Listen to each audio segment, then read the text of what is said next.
I say this a lot when we do these things. I'm going to say it again. I love these things. These are fun to do, but mostly I trip out because I feel like I have a superpower that if I look at you, all of a sudden I have the ability to make your head go. I go, and the person goes.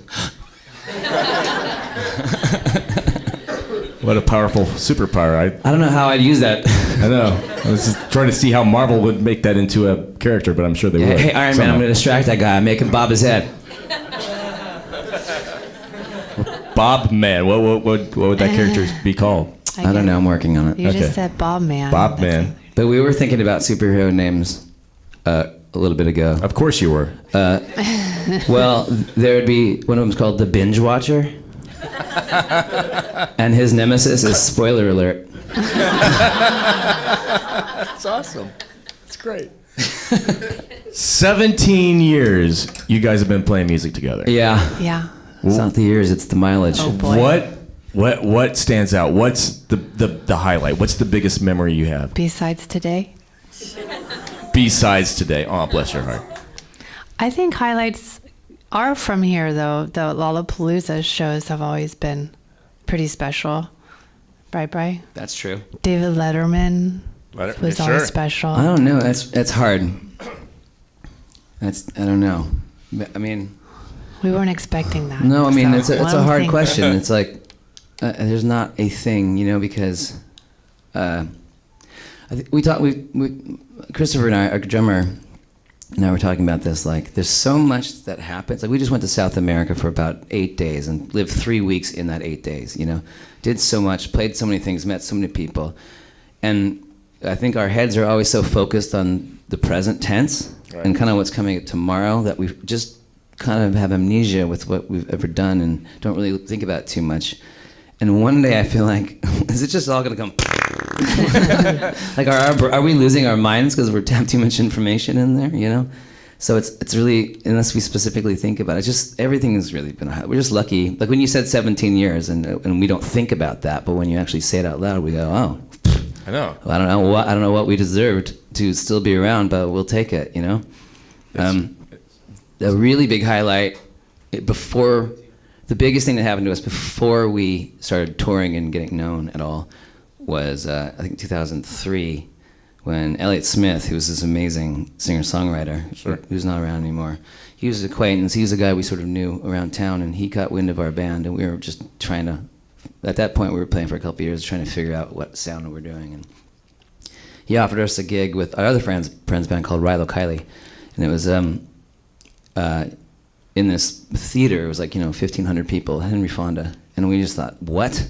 There's no way we can do that. There's no way we can do that. Uh-oh. And totally panicked, and then realized, no, let's just do it. Let's get it over with. We'll deal with it. Right. And after that show, it was so amazing because it's not that necessarily we played that well or any of that. Or the crowd was super nice. They were great, and it was great being with our friends. But we walked off stage feeling like, oh, it stopped becoming like a thing that we were kind of doing in the back of our brain. And after we left that stage, it started becoming in the front of our brain. Like, it was like, we're a band. All of a sudden we felt like a band. And I remember I couldn't sleep for 2 days. And that, to me, that day changed everything for us. That's incredible. That's a great story. I lied. All of that's not true. And that was from Rilo Kiley's bio. Ha! And no, it's true. And 3 very different sounding bands too. Yeah, well, there you go. We grew up we grew up listening to so many different kinds of music, and at the time, the early 2000s, in the area that we were living in, was just conducive for things to be left of center. So we'd play with hardcore bands, we'd play with acoustic people, we'd play with puppet shows. Like it was like all of our friends were together without not being in a style. Not being in a scene. The scene was like a music appreciation that we all get behind and support each other, but everybody was doing it their own way. So the benefit for us was we would, like, whatever scene was happening, let's say we started, we would open up for the cool bands that had cowboy hats. Right. Then a year or two later, those bands would fall, that scene died, a new scene rose, and the same people would start a new band, they had baseball hats. And we would open.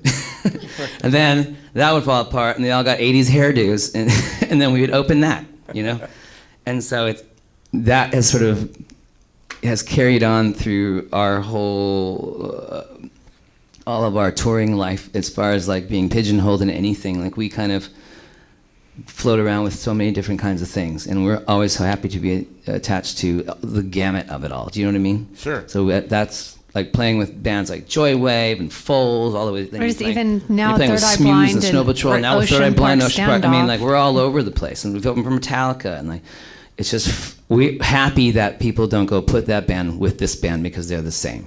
They go, we don't know what to do as a band. They're weird, so put them out there, and hopefully they'll stick. And the other thing that's cool about that, though, is that from Pikel to Better Nature. You said it right again. Oh, good job. Wait, would you say Better Nature? Wrong. That's not how you pronounce it. Nature. It's Better Nature. You've created your own sound. I mean, the songs, and you could hear how Better Nature sounds like it was done by the same band that did Pikel. Yeah, I think that's the thing. Is like we almost have confidence in that because there's nothing we can do about it. You know, there's a sound that's going to happen when the four of us get together, and we can't really remove that.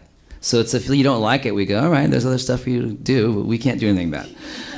But knowing that that's kind of there, it also makes us feel free to kind of, Nikki, you going to be okay? I thought you were going to fall over. It was bothering me that I was sitting on my plug. Oh. Sorry, you go on. No, that's okay. I thought you were going to keel over. No. I thought you were retired. You're like, Yeah. That red eye is caught up to tired. it. Yeah, I need another coffee.